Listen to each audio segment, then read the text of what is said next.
जय हिंद साथियों, पुनः उपस्थित हैं लूसेंट। ये बुक है लूसेंट, ठीक है। इससे जो है हमारे चैनल के माध्यम से पर डे क्यूज दिया जाएगा, ठीक है। तो हमारे चैनल के साथ आप जुड़े रहिएगा। जैसे बीपीएससी टीआरई 4.0, बिहार सीजीएल इत्यादि परीक्षाओं को देखते हुए ये लूसेंट जो है पूरे ऑल ओवर इंडिया के छात्रों का, जो भी कॉम्पिटिटर हैं उनका लिए ये जो है क्या है, उनका आत्मा है, उनका मस्तिष्क है। पहले यही कोई किताब पसंद करता है, तो हम इस किताब से लूसेंट पर डे हमारे चैनल के माध्यम से चलता रहेगा। तो चलिए आइए, आज का टॉपिक है बायोलॉजी से, यानी जीव विज्ञान से।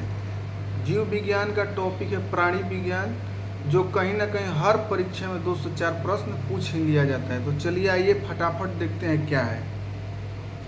प्राणी विज्ञान यानी जंतु जगत का वर्गीकरण जो है 2 उप जगत में किया गया है, एक कोशिकीय और बहुकोशिकीय। एक कोशिकीय का संघ केवल एक ही है, उसका नाम है प्रोटोजोआ, और बहुकोशिकीय को 9 भागों में बांटा गया है। और यह विभाजन जो है अस्टोरर व यूसिंजर ने किया था। कौन कौन? अस्टोरर और यूसिंजर, याद रखिएगा। जंतु जगत का विभाजन पूछेगा कौन किया था, तो अस्टोरर और यूसिंजर। कितने भागों में? तो 2 भागों में, एक कोशिकीय और बहुकोशिकीय। एक कोशिकीय जगत का केवल एक ही भाग है, कौन? प्रोटोजोआ। और बहुकोशिकीय को 9 भागों में बांटा गया। तो चलिए आइए पहले एक कोशिकीय देख लेते हैं, प्रोटोजोआ, ठीक है। प्रोटोजोआ, इनका शरीर केवल एक कोशिकीय होता है, ये तो पता हो गया। इनके जीव द्रव में एक या अनेक केंद्रक पाए जाते हैं, ठीक है। प्रचलन पादपों, पचमों या कसाबों के द्वारा होता है। स्वतंत्र जीवी एवं प्रजीवी होता है। ये बार बार एग्जाम में पूछा जाता है कि किनका जीव, कौन सा जीव जो है स्वतंत्र जीवी एवं प्रजीवी दोनों प्रकार के होते हैं, तो प्रोटोजोआ। सभी जैविक क्रियाएं एक कोशिकीय शरीर के अंदर होता है, जैसे भोजन, पाचन, श्वसन, उत्सर्जन, जनन, ठीक है। श्वसन एवं उत्सर्जन कोशिका की सतह से विसरण के द्वारा होता है। श्वसन एवं उत्सर्जन जो होता है कोशिका की सतह से किसके माध्यम से होता है? विसरण के माध्यम से होता है। तो याद रखेंगे, विसरण के माध्यम से। किसमें? तो संघ प्रोटोजोआ में, जो एक कोशिकीय जीव है। प्रोटोजोआ एंड अमीबा हिस्टोलिटिका का संक्रमण मनुष्य में 30 से 40 वर्ष के लिए बना रहता है, ठीक है। ये प्रोटोजोआ का इतना ही कहानी है, इतना काफ़ी है। चलिए अब आते हैं संघ पोरीफेरा। इस संघ के सभी जंतु खारे जल में पाए जाते हैं। हाँ, एक बात बता देना चाहते हैं, जो भी लूसेंट में दिया गया है उसको तो हम डील करेंगे ही करेंगे, साथ में एक्स्ट्रा नोट्स को भी जोड़ा गया है, जो हम आपके सामने प्रस्तुत करेंगे। संघ पोरीफेरा में इस संघ के जंतु खारे जल में पाए जाते हैं। ये बहुकोशिकीय जंतु हैं। देखिए, प्रोटोजोआ का छोड़ाकर बाकी सभी बहुकोशिकीय। तो संघ पेरिफेरा हो, सिलेंट्रेटा हो, प्लेटीहेलमिन्थस हो, एनिलिडा हो, मोलस्का हो, ऑर्थोपोडा हो, ये सब का है बहुकोशिकीय हैं। तो पोरीफेरा बहुकोशिकीय खारे जल में पाए जाते हैं। इनमें प्रजनन जो होता है दोनों प्रकार का होता है, लैंगिक भी होता है और अलैंगिक भी होता है, ठीक है। निषेचन जो है आंतरिक होता है, याद रखेंगे, एक्स्ट्रा जोड़े हैं। निषेचन आंतरिक होता है, ठीक है। किसमें? संघ पोरीफेरा में। और जनन दोनों प्रकार के होता है, ठीक है। प्रजनन दोनों प्रकार के, लैंगिक और अलैंगिक, ठीक है। शरीर पर असंख्य छिद्र पाए जाते हैं। असंख्य मात्रा में छिद्र पाया जाता है, छिद्र। शरीर में एक गुहा पाई जाती है, जिसे क्या कहते हैं? अस्पंज गुहा। अस्पंज गुहा, ये परीक्षा में पूछता है, अस्पंज गुहा किस संघ के जंतु में पाया जाता है? तो संघ पोरीफेरा संघ के जंतु में। उदाहरण जैसे साइकन, मायोनिया, अस्पंज, ये किस संघ के जंतु हैं? तो पोरीफेरा। चलिए अब आगे बढ़ते हैं। संघ सिलेंट्रेटा। सिलेंट्रेटा का अन्य नाम है निडेरिया। क्या है? निडेरिया। ये बुक में दिया नहीं, लेकिन एक्स्ट्रा ऐड कर दिए हैं, क्योंकि एग्जाम में पूछा ही जाता है। संघ सिलेंट्रेटा का अन्य नाम है निडेरिया। ये अलैंगिक प्रजनन मुकुलन द्वारा तथा लिंगी प्रजनन जुग्मकों द्वारा करते हैं। यानी इनमें अलैंगिक प्रजनन जो होता है मुकुलन द्वारा होता है, तथा लिंगी प्रजनन किसके द्वारा? युग्मकों द्वारा होता है। प्राणी जलीय द्विस्तरीय होते हैं। मुख के चारों ओर कुछ धागे की तरह संरचनाएं पाई जाती हैं जो भोजन आदि पकड़ने में मदद करता है। संघ सिलेंट्रेटा में जैसे हाइड्रा, जेलीफिश, सी एनेमोना, मूंगा, ये सब किस संघ के जंतु हैं? संघ सिलेंट्रेटा। अब आते हैं नेक्स्ट में संघ प्लेटीहेल्मिन्थेस। 3 स्तरीय शरीर परंतु देह गुहा नहीं होती है। पृष्ठ आधार तल से चपटा शरीर, पाचन तंत्र विकसित नहीं होता है। किसमें? प्लेटीहेल्मिन्थेस में। उत्सर्जन फ्लेम कोशिका द्वारा होता है। कंकाल, श्वसन अंग, परिवहन अंग आदि इसमें कुछ नहीं होता है। ना कंकाल होता है, ना श्वसन अंग होता है, ना परिवहन अंग होता है। ये संघ के जंतु किस संघ के जंतु? प्लेटीहेल्मिन्थेस संघ के जंतु जो हैं उभयलिंगी होते हैं, याद रखेंगे। प्लेटीहेल्मिन्थेस संघ के जंतु उभयलिंगी होते हैं, ठीक है। उदाहरण प्लेनेरिया, लीवर फ्लूक, फीता कृमि। प्लेनेरिया, लीवर फ्लूक, फीता कृमि, ये सब किस संघ के जंतु हैं? संघ प्लेटीहेल्मिन्थेस। संघ एस्केल्मिन्थेस, इनका प्रमुख लक्षण है लंबे बेलनाकार अखंडित कृमि, शरीर द्विपार्श्व सममित त्रिस्तरीय, आहार नल स्पष्ट होता है। जो मुख्य पॉइंट है उस पर ज़्यादा बल देकर बोल रहे हैं, जो परीक्षा में आता ही आता है, जिसमें मुख तथा गुदा दोनों ही होते हैं। परिवहन अंग तथा श्वसन अंग इसमें भी नहीं होता है, परंतु तंत्रिका तंत्र विकसित होता है। उत्सर्जन प्रोटोनोफ्रीडिया द्वारा होता है। देखिए इसमें इम्पोर्टेंट पॉइंट ही बनता है कि संघ एस्केल्मिन्थेस संघ के जंतु का उत्सर्जन अंग क्या है? तो प्रोटोनफ्रीडिया। ये संघ के जंतु एक लिंगी होते हैं, ठीक है। उभयलिंगी किस संघ के जंतु होते हैं? तो प्लेटीहेल्मिन्थेस। प्लेटीहेल्मिन्थेस संघ के जंतु उभयलिंगी। एस्केल्मिन्थेस संघ के जंतु, देखिए ए से एस्केल्मिन्थेस, तो ए से एक लिंगी, ए लिखते हैं ना ए, तो ए से एस्केल्मिन्थेस, ए से एक लिंगी। एक लिंगी जंतु जो होते हैं एस्केल्मिन्थेस संघ में पाए जाते हैं। इनके उदाहरण है एस्केरिस, थ्रेडवर्म, बेचुरेरिया, बुचरेरिया, इसके द्वारा फाइलेरिया होता है। माने एस्केरिस, थ्रेडवर्म और बुचरेरिया किस संघ के जंतु हैं? एस्केल्मिन्थेस संघ के जंतु हैं। एंट्रोबियस, जिसे पिनवर्म या थ्रेडवर्म कहा जाता है, मुख्यतः छोटे बच्चों की गुदा में पाए जाते हैं। इससे बच्चों को काफ़ी चुनचुनाहट होती है, भूख कम लगता है और उल्टियाँ भी होती है। कुछ बच्चे रात में बिस्तर पर पेशाब भी कर देते हैं। किसके उपस्थिति के कारण? तो एंटोरोबियस के उपस्थिति के कारण। एंटोरोबियस का अन्य नाम है पिनवर्म या थ्रेडवर्म। ये जो है एस्केल्मिन्थेस संघ के ही जंतु हैं। संघ एनिलिडा में आते हैं। शरीर लंबा पतला द्विपार्श्व सममित व खंडों में बटा हुआ होता है। प्रचलन मुख्यतः काइटिन के बनी सीटी द्वारा होती है। काइटिन के बनी सीटी द्वारा होती है। आहार नल पूर्णतः विकसित होता है। श्वसन प्रायः त्वचा के द्वारा, कुछ जंतुओं में कोलोम के द्वारा। कोलोम के द्वारा, ठीक है। कोलोम बोले तो कोलोम का मतलब होता है गिल्स भी बोलते हैं। कोलोम को इंग्लिश में गिल्स भी बोलते हैं। तो एनिलिडा संघ के जंतु में श्वसन जो होता है त्वचा के द्वारा और कुछ जंतु में कोलोम के द्वारा। कोलोम को इंग्लिश में गिल्स भी बोलते हैं। रुधिर लाल होते हैं एवं तंत्रिका तंत्र साधारण होता है। उत्सर्जी अंग वृक्क, यानी इसका उत्सर्जी अंग कौन सा है? किडनी, वृक्क। किस संघ के जंतु का? एनिलिडा संघ के जंतु का। हाँ, एनिलिडा संघ के जंतु जो हैं, एनिलिडा संघ के जंतु दोनों प्रकार के होते हैं, एक लिंगी और उभयलिंगी दोनों। एक लिंगी और उभयलिंगी दोनों कहेगा तो एनिलिडा, ठीक है। केवल एक लिंगी कहेगा तो एस्केल्मिन्थेस, केवल उभयलिंगी कहेगा तो प्लेटीहेल्मिन्थेस। अब इस संघ के जंतु के उदाहरण केचुआ, जोग, नेरिस आदि, ठीक है। केचुआ में 4 जोड़ी हृदय होता है, नेत्र नहीं होता है। केचुआ में हृदय कई जोड़ी होता है? 4 जोड़ी, 4 दूनी का 8 वो। नेत्र नहीं होता है। इसके जीव द्रव में हीमोग्लोबिन का बिल्य होता है। केचुआ जो है किस संघ का जंतु है? एनिलिडा। अब आते हैं संघ आर्थ्रोपोडा। आर्थ्रोपोडा जो है ये प्राणी जगत का सबसे बड़ा जंतु समूह है, आर्थ्रोपोडा। ठीक है। शरीर 3 भागों में विभक्त होता है, सिर, वक्ष एवं उदर। इनके पाद संधियुक्त होते हैं। रुधिर परिसंचरण तंत्र खुले प्रकार के होते हैं। ठीक है।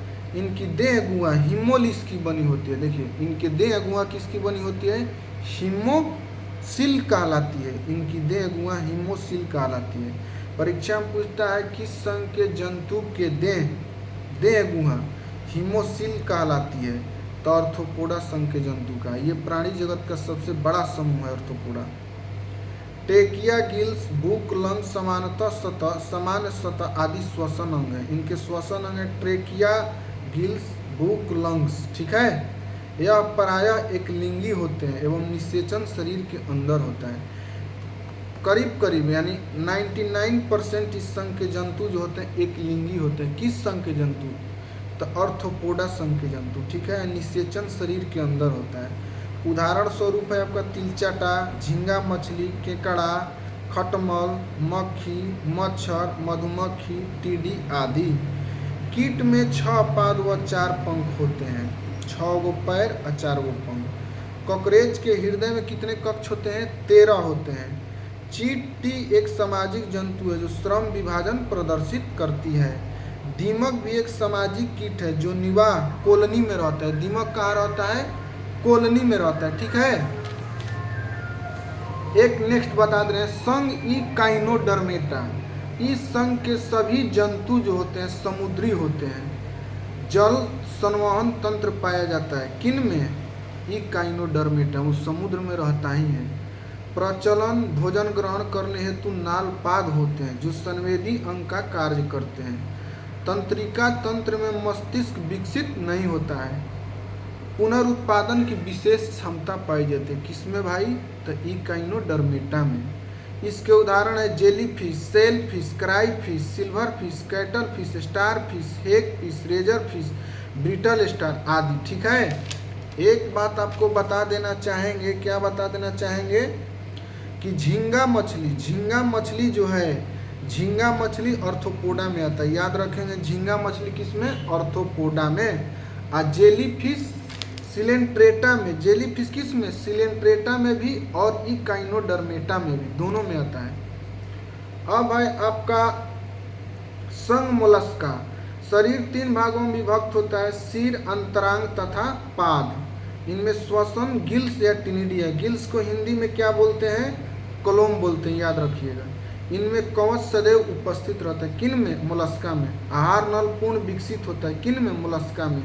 रक्त रंगहीन होता है किन में? मोलस्का में। उत्सर्जन किडनी द्वारा वृक्क के द्वारा होता है। इस संघ के जंतु हैं घोंघा, सीपी आदि। जैसे मोलस्का है, मोलस्का और उसका प्रचलित नाम, तो सिपिया एक मोलस्का, इसका प्रचलित नाम कौड़ी है। डोरिस भी मोलस्का है, इसका प्रचलित नाम समुद्री नींबू है। ऑक्टोपस का प्रचलित नाम श्रिंगमिन है। एप्लिसिया का प्रचलित नाम समुद्री खरगोश है। कुंडलिनी का प्रचलित नाम उद्यान घोंघा है। सिपिया का प्रचलित नाम कटल फिश है। बार बार एग्जाम में पूछा जाता है, इस फैक्ट को आप अच्छी तरह याद रखेंगे। अब है संघ कार्डेटा। इनमें नोटोकार्डेटा उपस्थित होता है। इनमें क्लोन छिद्रावश पाए जाते हैं। इनमें नालदार तंत्रिका रज्जु अवश्य पाया जाता है। कार्डेटा में वर्गीकरण के अनुसार कै गो वर्ग है? 13 गो। कार्डेटा में कै गो वर्ग है? 13 गो। जैसे कार्डेटा संघ के प्रमुख चीज बता दे रहे हैं, मत्स्य वर्ग है, एम्फीबिया है, सरीसृप है और पक्षी वर्ग है और स्तनी वर्ग है। बस इसी सबसे और ज़्यादा क्वेश्चन पूछता है। जैसे हम चलेंगे मत्स्य वर्ग में, ये सभी असमतापी जंतु होते हैं। किस वर्ग के? मत्स्य वर्ग का। इनका हृदय द्विबेसमी यानी 2 वर्ग द्विबेसमी होता है, 2 भागों में बांटा होता है। ये जो है मत्स्य वर्ग केवल अशुद्ध गंदा रक्त को पंप करते हैं। ठीक है। इनमें श्वसन की क्रिया के लिए कोलोम पाए जाते हैं जिसको इंग्लिश में गिल्स बोलते हैं, जो जल में विलीन ऑक्सीजन का उपयोग करते हैं। कुछ मछलियों में कंकाल उपास्थि या जिसको इंग्लिश में कार्टिलेज कहते हैं का बना होता है, कंकाल उपस्थि का बना होता है, यानी उनमें हड्डियां नहीं होती है। जैसे सार्क, अस्कोलियोडन, सार्क, अस्कोलियोडन। उदाहरण रेहू, कतला तथा समुद्री घोड़ा। समुद्री घोड़ा किस संघ में आता है? तो मत्स्य वर्ग में। याद रखें किस संघ में? मत्स्य वर्ग में। मच्छरों के नियंत्रण हेतु प्रयोग होने वाली कीट भक्षी मछली कौन सी है? तो गेम्बुसिया। गेम्बुसिया मछली जो है मच्छरों क्या करती है? पकड़ के खा जाती है। अब आते हैं एम्फीबिया में। ये प्राणी उभयचर होते हैं, ठीक है। ये असमतापी होते हैं। मत्स्य वर्ग भी असमतापी, एम्फीबिया भी असमतापी। श्वसन जो है एम्फीबिया में 3 प्रकार से होता है, क्लोम, त्वचा और फेफड़ा के द्वारा। हृदय इनका जो होता है 3 पार्ट में बांटा होता है। किनका?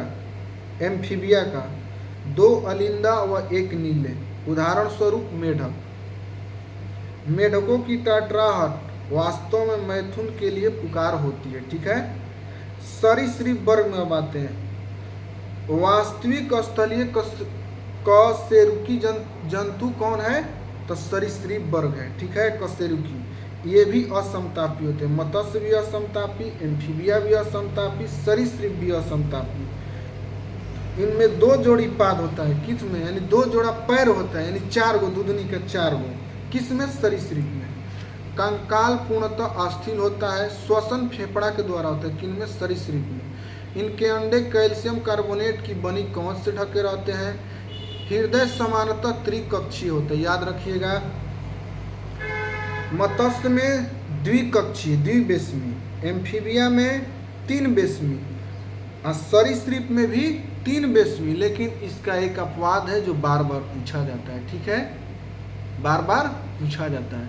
वो कौन है? मगरमच्छ। मगरमच्छ भी जो है ना आपका आता है सरीसृप में ही, लेकिन उसका हृदय जो है 4 पार्ट में बांटा होता है और बाकी सबका 3 पार्ट में। ये परीक्षा के दृष्टिकोण से बेहद इंपॉर्टेंट है। उदाहरण स्वरूप छिपकली, सांप, घड़ियाल, कछुआ, ये सभी जो है किसके अंतर्गत आते हैं?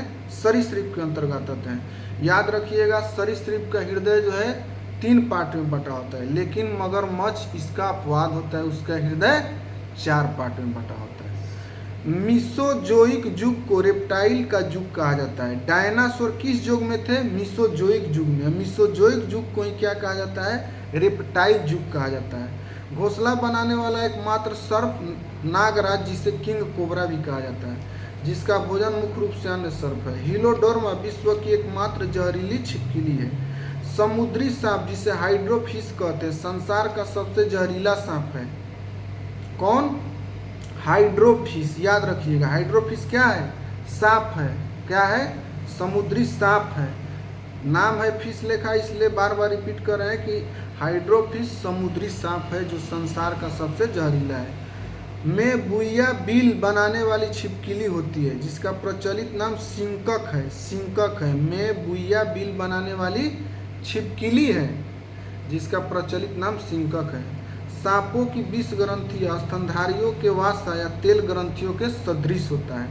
अब आते हैं पक्षी वर्ग। इनका हृदय जो होता है 4 बेसमी होता है, 4 भागों में बांटा होता है, 2 अलिंद और 2 नीली। इनका अगला पाद यानी अगला पैर उड़ने के लिए पंखों में रूपांतरित हो जाते हैं। ये समतापी होते हैं, ठीक है। असमतापी कौन कौन है? मत्स्य, एम्फीबिया और सरीसृप। पक्षी वर्ग समतापी। इनका श्वसन अंग फेफड़ा है। किनका? पक्षी वर्ग का। सरीसृप का भी श्वसन अंग फेफड़ा है। मूत्राशय अनुपस्थित होता है, यानी पक्षी वर्ग में मूत्राशय जो है नहीं होता है। शाब्दिनी पक्षी में वाक यंत्र है। शाब्दिनी पक्षी में वाक यंत्र है, जैसे कौवा, मोर, चिड़िया, तोता। तीव्रतम पक्षी आबाबिल। उड़ न सकने वाला पक्षी कीवी और एमू, ये लोग उड़ते नहीं हैं। सबसे जीवित पक्षी शुतुरमुर्ग। सबसे छोटा पक्षी हमिंग बर्ड। आर्कियोप्टेरिक्स जुरासिक युग का सबसे पुराना पक्षी है, जो सरीसृप तथा पक्षी के बीच का योजक का कणी था। कौन? आर्कियोप्टेरिक्स। आर्कियोप्टेरिक्स किस युग में था? जुरासिक युग में था। जो किसके किसके बीच का कणी था? सरीसृप और पक्षी बीच के, सरीसृप और पक्षी के बीच का कणी था। बार बार एग्जाम में पूछा जाता है। पेंगुइन चिड़िया अंटार्कटिका में पाई जाती है। भारत का सबसे बड़ा चिड़ियाघर अलीपुर कलकत्ता एवं विश्व का सबसे बड़ा चिड़ियाघर क्रूजर नेशनल पार्क दक्षिण अफ्रीका। अब 2 फैक्ट और बता देते हैं। पक्षी एवं अस्तनी का विकास किससे हुआ है? तो सरीसृप से, जो लूसेंट में नहीं दिला, हम एक्स्ट्रा ऐड किए हैं। जल स्तर जीवों का विकास किससे हुआ है? तो मत्स्य वर्ग से। जल का स्तर, जल में जितने भी जीव हैं उनका विकास किससे हुआ है? मत्स्य से। अब पक्षी एवं अस्तनी वर्ग का विकास किससे हुआ है? तो सरीसृप से। अब एक लास्ट है आपका अस्तनी वर्ग।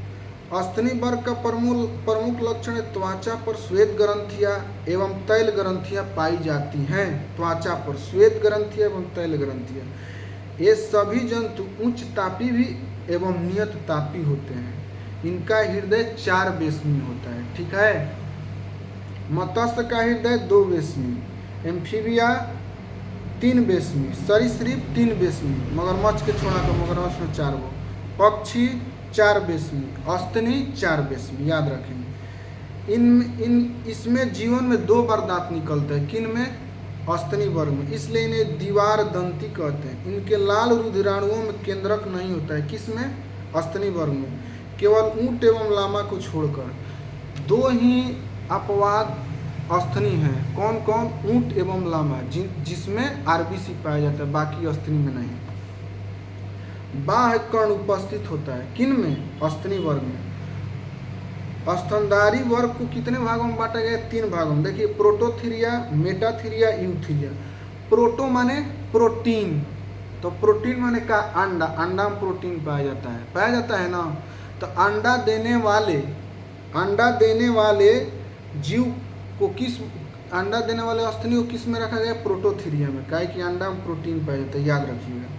जैसे एक्डिना प्लेटिव्स, इसके उदाहरण है अंडा देने वाले, प्रोटोथीरिया के जो अंतर्गत हैं। मेटाथीरिया, जो अपरिपक्व बच्चों को जन्म देते हैं, जैसे कंगारू, यानी जो मार्सुपियल नामक थैली में विकसित होने तक रहता है। यानी कंगारू का बच्चा जो है, कंगारू जो है अपने बच्चा को अल्प विकसित जन्म देता है, अपरिपक्व जन्म देता है। और वो किस थैली में विकसित होने तक रहता है? मार्सुपियल थैली में। यूथीरिया बस, जो पूर्ण विकसित शिशुओं को जन्म देता है, जैसे मनुष्य, ठीक है। स्तनधारी वर्ग में रक्त का सबसे अधिक तापमान बकरी का होता है। कितना? औसतन 39 डिग्री सेल्सियस, इससे कम नहीं। डक बिल्ड प्लेटिव्स एकमात्र विषैला अस्तनी है, ठीक है।